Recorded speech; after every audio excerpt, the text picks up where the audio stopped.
بسم اللہ الرحمن الرحیم الحمدللہ وکفا وسلام علی عبادہ الذین اصطفى اللہم صلی علی محمد وعلی آل محمد قال اللہ تبارک وتعالی فی کلامہ المجید اعوذ باللہ من الشیطان الرجیم بسم اللہ الرحمن الرحیم والعصر ان الانسان لفی خسر الا الذین آمنوا وعملوا الصالحات۔ اللہ تعالیٰ نے عصر کے وقت کی قسم کھائی، زمانے کی قسم کھائی اور قسم کھا کے فرمایا کہ بے شک انسان سارے کے سارے خسارے والے، جتنے کے جتنے انسان ہیں وہ سارے گھاٹے والے، اور اس گھاٹے سے بچنے والے کون لوگ ہیں؟ الا الذین آمنوا، وہ لوگ خسارے سے بچ سکتے ہیں جو کیا لائے؟ ایمان لائے۔ ایمان جن لوگوں میں موجود ہے وہی لوگ خسارے سے بچ سکتے ہیں، بنا ایمان کے کوئی بندہ خسارے سے بچ نہیں سکتا، وہ جو مرضی کر لے۔ وعامل الصالحات بعد میں ہے، نیک عمل کرنا بعد میں ہے، پہلے کیا ہے؟ ایمان۔ ایمان اگر نہ ہو تو اچھے اعمال بھی انسان کو فائدہ نہیں دیتے، سب ختم ہو جائے، سب ضائع ہو جائے۔ اور بات جا رہی ہے یہاں پر لکھا ہے کہ جس بندے کے اندر ایمان موجود نہ ہو تو جو اعمال ہمیں لگ رہا ہوتا ہے نا کہ یہ اچھے عمل کر رہا ہے، اللہ کی نگاہ کے اندر وہ عمل بھی اچھے عمل نہیں ہوتے، وہ کھوکھلے عمل ہوتے ہیں۔ جیسے کوئی بندہ اللہ کی راہ کے اندر خرچ کر رہا ہے، ایمان موجود نہیں ہے اس میں، لیکن اللہ کی راہ کے اندر خرچ کر رہا ہے نا، اللہ کی نگاہ کے اندر وہ بھی نیکی کوئی نہیں، کیونکہ اس کے اندر اخلاص موجود نہیں ہے۔ اللہ تعالیٰ کے ہاں نیک عمل وہ ہوتا ہے جس کے اندر اخلاص ہو، جو خالصتاً کس کی رضا کے لیے کیا جائے؟ اللہ کی۔ جس میں ایمان ہی موجود نہیں ہے وہ دکھاوے کے لیے کرے گا، شہرت کے لیے کرے گا، وہ عمل بھی نیکی کوئی نہیں ہوتا۔ نیکی پانے کے لیے بھی ضروری ہے کہ انسان کے اندر کیا موجود ہو؟ ایمان۔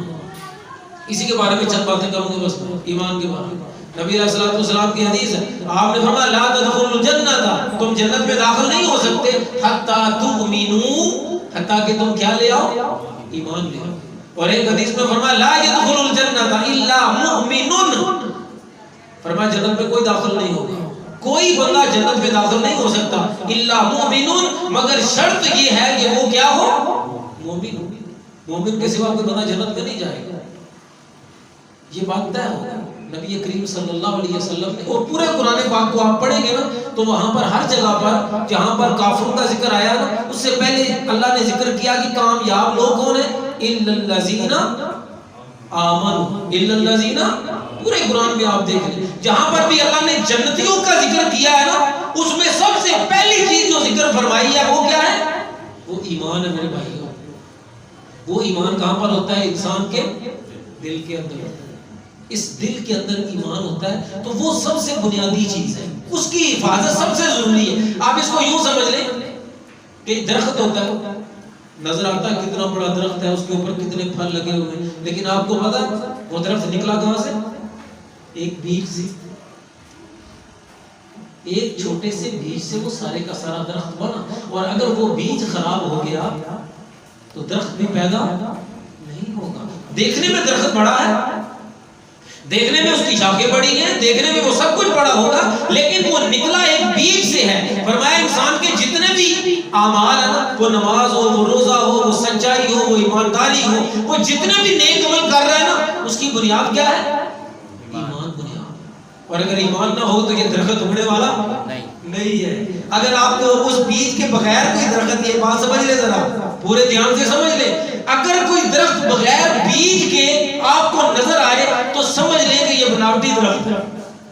ایسے درخت آپ نے دیکھے ہیں نا، وہ پودے ہوتے ہیں نا گھروں کے اندر جو بنا بیج کے ہوتے ہیں، ان کا بیج کوئی نہیں ہوتا، انہیں پانی بھی نہیں دینا پڑتا، کچھ بھی نہیں کرنا پڑتا، لیکن نظر آتے ہیں، بہت بڑا درخت نظر آتا ہے، بڑے پیارے پیارے پھول کھلے نظر آتے ہیں، لیکن یہ جان لیں وہ سارا پودا اور اس کے سارے پھول کیا ہیں؟ دو نمبر ہے، سب جعلی ہے، سب بناوٹی ہے۔ اصل درخت جو ایمان کے بیج میں سے نکلتا ہے، اندر اگر ایمان موجود ہو تو پھر سمجھ لیں کہ جو اس میں سے پودا نکلے گا وہ خالص ہوگا، وہ ہرا بھرا ہوگا، اور وہی اللہ کو مطلوب ہے، اسی میں پھل لگے گا، ورنہ پھل نہیں لگنے والا کہیں پر۔ اللہ اب آخر بات کرو، صحابہ کرام رضوان اللہ علیہم اجمعین، اللہ تعالیٰ نے ان کو جو جنت کی بشارتیں سنائی ہیں وہ اسی وجہ سے سنائی کہ ان کے سینے میں کیا تھا؟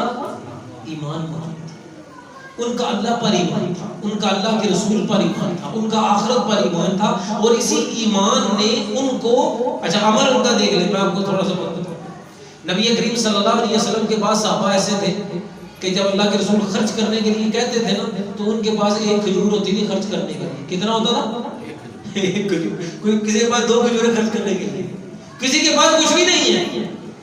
ان کی حالت یہ تھی، لیکن فرمایا کہ تم اگر احد پہاڑ کے برابر بھی خرچ کرو نا تو ان کے ایک مد جو خرچ کرنے کی برابر نہیں ہو سکتے۔ کیوں؟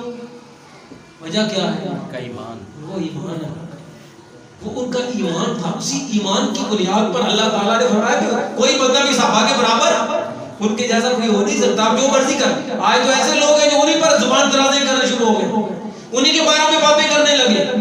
حضور علیہ الصلوۃ والسلام نے اگر اپنے صحابہ کی تعریفیں فرمائی ہیں نا کہ جس آدمی نے میرے صحابہ کو برا کہا اس پر کس کی لعنت؟ فرشتوں کی لعنت، اللہ کی لعنت، سارے لوگوں کی لعنت اس کے اوپر، اسی لیے کہ وہ لوگ صاحب ایمان لوگ تھے۔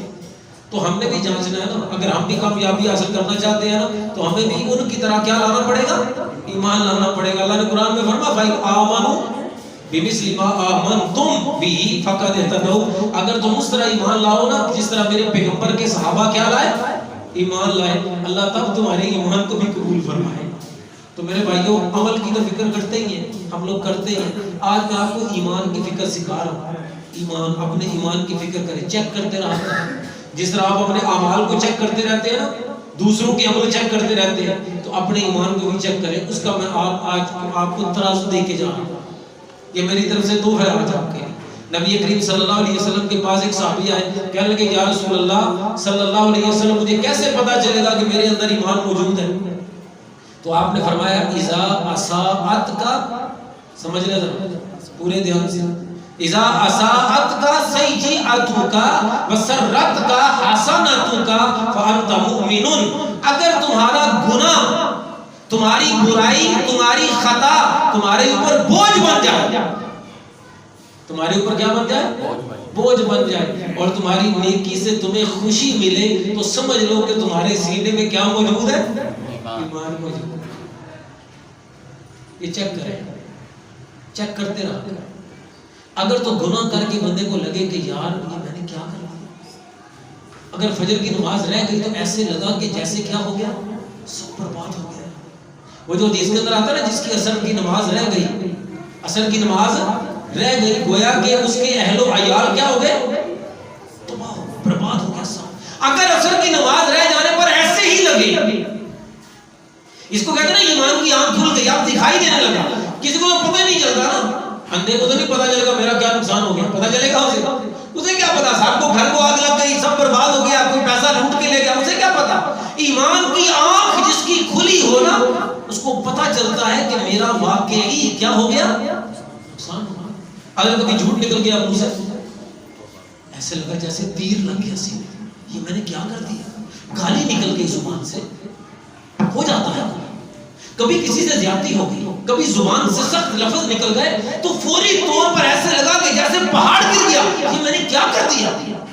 صحابہ کرام کے اندر یہی کمال تھا، میں آپ کو بتا رہا تھا ان کے ایمان میں یہ بات تھی۔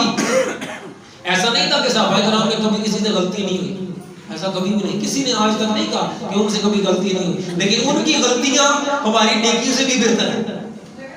ان کی غلطیاں، یہ بات سمجھ لے، ان کی غلطیاں ہماری نیکیوں سے بھی بہتر ہیں۔ کہ ہماری نیکی کے اندر تو ہو سکتا ہے دکھلاوا آ جائے، ہماری نیکی کے اندر شہرت آ جائے، اخلاص میں کمی آ جائے، ان کی غلطی بھی کمال ہوتی تھی۔ علامہ البانی رحمہ اللہ نے سلسلہ حدیث سیاح کے اندر اسے روایت کیا ہے کہ ایک دفعہ جناب صدیق اکبر رضی اللہ تعالیٰ عنہ، وہ ایک آدمی، ایک دوسرے صحابی تھے، ان کے ساتھ کوئی زمین کا معاملہ تھا تو تھوڑی سی تلخ کلامی ہو گئی، تو جناب صدیق اکبر رضی اللہ تعالیٰ عنہ نے اس صحابی کو سخت لفظ کہہ دیا۔ کیا کہہ دیا؟ سخت لفظ کہہ دیا۔ جب غصہ ٹھنڈا ہوا تو کہا یہ میں نے کیا کر دیا، میں نے اس کو برا بلا کیا؟ فوری طور پر اس بندے سے کہا کہ میں نے تجھے برا بلا کہا ہے، اب میں چاہتا ہوں کہ تم مجھ سے بدلا لو، اور جو میں نے تمہیں برا بلا کہا ہے تم بھی کیا کیا، تم بھی برابری کرو، مجھے برا بلا کو بدلا لو، ختم ہو جائے۔ میں ساتھ میں لے کے نہیں جانا چاہتا کچھ بھی، میں ایسی کوئی بات ساتھ میں نہیں لے کے جانا چاہتا کہ قیامت کے دن تم مجھ سے سوال کرو، آج بدلا لو، بات ختم۔ وہ صحابی کہنے لگے نا بھائی نا، میں نہیں کہہ سکتا، میں نہیں جانتا تم ہو کون، جو تمہارے مقام اور مرتبے کو میں جانتا نہیں ہوں، میں ایسا کبھی نہیں کروں گا کہ میں تمہیں برا بلا دوں۔ اچھا اب کیا ہوا، ہمارے یہاں سے بندہ کہتا ہے چلو یار ٹھیک ہے، جان چھوٹی، جان چھوٹی سو لاکھوں پائے، کہنے لگے نا اگر تو بدلہ نہیں نہ لے گا، اگر تو مجھے برا بلا نہیں کہے گا، میں حضور کے پاس تیری شکایت لے کے جاؤں گا، اور نکل پڑے۔ وہ آگے آگے، یہ بندہ پیچھے پیچھے۔ اچھا راستے میں لوگ کہنے لگے کیا ہوا، کہنے لگا یار یہ مسئلہ ہو گیا، یہ میری شکایت لے کے جا رہے ہیں۔ وہ لوگ کہنے لگے یار عجیب بات ہے، غلطی بھی اس کی، زیادتی بھی اس نے کی، شکایت بھی یہ لے کے جا رہا ہے۔ وہ کہنے لگا بس چپ کرو بھائی، نبی پاک کے پاس معاملہ جا رہا ہے، وہی فیصلہ کرے۔ نبی علیہ السلام کے پاس فیصلہ گیا، آپ نے کہا کیا بات ہے، اس نے کہا جی اس طرح جناب صدیق اکبر نے مجھے برے لفظ کہے ہیں، میں نے ان کو جواب نہیں دیا تو یہ کہتے ہیں جی تو مجھے کہو، اب آپ بتائیں میں کیا کروں۔ نبی علیہ السلام نے بڑا خوبصورت فیصلہ فرمایا، آپ نے فرمایا کہ میں تم سے یہ نہیں کہتا کہ تم صدیق کو برا کرو، میں یہ نہیں کہتا، میں تم سے یہ کہتا ہوں کہ تم کہو اے اللہ صدیق پر رحم فرما، تم اس کے لیے دعا کرو، برا نہیں کہہ سکتے نا، تم اس کے لیے دعا کر دو تمہارا معاملہ کلیئر ہو۔ جب غلطی ہو جائے اور دل پر کیا آ جائے، بوجھ آ جائے، جب ایسے لگے کہ یہ کیوں ہو گیا، کیسے ہو گیا، تو جان لیں کہ دل میں ایمان کا چراغ کیا کر رہا ہے، جل رہا ہے۔ ایمان کا چراغ وہاں پر ہے، ابھی وہاں پر ایمان کا پھول کھلا ہے، ابھی مرجھایا نہیں، ابھی مرا نہیں ہے، وہاں پر مردہ نہیں ہے، ابھی زندہ ہے، کیونکہ احساس کس میں ہوتا ہے، زندہ میں ہوتا ہے۔ مرے ہوئے میں کیا احساس، اس کو کیا ضرورت ہے، اس کو نہ مرجھانے کی ضرورت ہے۔ فرمایا کہ جب ایمان کا پودا دل میں ہو اور انسان گناہ کرے تو پودا مرجھائے گا، اگر وہاں پر دیا جل رہا ہو تو گناہ ہو جائے تو وہ دیا ٹمٹمانے لگے گا، اور بندے کو پتہ چلے گا کہ میں نے واقعی کیا کر دیا، میں نے گناہ کیا، غلط کیا، مجھے نہیں کرنا چاہیے۔ اور اگر نیکی ہو جائے تو پھر کیا ملے، پھر خوشی ملے، نماز پڑھ کے کیا ملے، خوشی ملے، کسی کے کام آ کر کیا ملے، خوشی۔ یہ نہیں کہ بندہ کہ یار کتے پھنس گیا، یہ زبردستی نماز کے لیے لے گیا، بندہ کو کہہ دینا کہ چل نماز پڑھنے چلے، تو بندے کا اگر دل بوجھل ہو جائے یار کیا مصیبت ہے، میں تو کام کرنے لگا تھا، یہ جناب مجھے نماز کا کہہ دیا، چلو چلا تو گیا لیکن مزہ نہیں آیا، خوشی نہیں ملی۔ خرچ کرنے کا کہا کسی کو کہ خرچ کرو، اب خرچ تو کیا لیکن خوشی سے نہیں، کیسے کیا، بوجھ، دل پہ بوجھ نہیں، نیکی کر کے بوجھ نہیں ہونا چاہیے۔ ایمان کا تقاضا یہ ہے کہ نیکی کر کے دل کو کیا ملے، سکون ملے، سرور ملے، خوشی ملے۔ اور اگر نیکیوں سے آپ کو خوشیاں ملنا شروع ہو جائیں اور گناہ بوجھ لگنے لگے تو سمجھ لیں کہ آپ کے دل میں ایمان کیا ہے، موجود ہے، اسی کی حفاظت کرنی ہے میرے بھائی۔ اگر وہ محفوظ ہو گیا تو پھر یہ عمل کا پھل نکلے گا۔ ایسا نہیں ہو سکتا کبھی کہ بیج ہو، یہ بات سمجھ لیں، بیج ہو اور پودا نہ نکلے، ایسا نہیں ہوتا۔ دیر ہو سکتی ہے، کبھی دیر ہو سکتی ہے، لیکن آپ دیکھیں گے اگر بیج ہو نا، سیمنٹ کی دیوار کے اندر بھی، کبھی دیکھا آپ نے، سیمنٹ کی پکی دیواروں کے اندر بھی اگر بیج ہو اور اس بیج میں جان ہو، زندگی ہو، تو وہ پکی دیوار کو توڑ کے بھی پودے کو باہر نکال دیتا ہے۔ اور کبھی آپ غور کریں، پودا جب نکلتا ہے اس کی کومپل کبھی دیکھیے آپ نے ہاتھ لگا کے، کتنی نازک ہوتی ہے، اتنی نازک کومپل سیمنٹ کی اس دیوار کو بھی کیا کر دیتی ہے، پھاڑ دیتی ہے۔ بندہ سوچتا ہے یار یہ کیسے پھاڑ دیا اس نے، اس کی تو اپنی حالت کو تو دیکھو، لیکن ایمان کی اپنی ایک طاقت ہوتی ہے، وہ طاقت اگر انسان کے اندر ایمان موجود ہو تو گناہوں کو تہس نہس کر کے بھی وہ ایمان، عمل کا پودا اور عمل صالح کا پودا وہاں سے نکل آئے گا۔ تو میرے بھائیو اپنے دلوں کو جانچتے رہا کریں، اس کی حفاظت کریں، اس ایمان کی حفاظت ہی ہمارا اصل کام ہے۔ اللہ تعالیٰ سے دعا ہے اللہ تعالیٰ ہم سب کے ایمان کو سلامت فرمائے، اللہ تعالیٰ ایمان والی زندگی عطا فرمائے، ایمان پر موت عطا فرمائے، اور قیامت کے دن اسی ایمان کی بنیاد پر اللہ تعالیٰ ہمیں جنت نصیب فرمائے۔ السلام علیکم ورحمۃ اللہ وبرکاتہ۔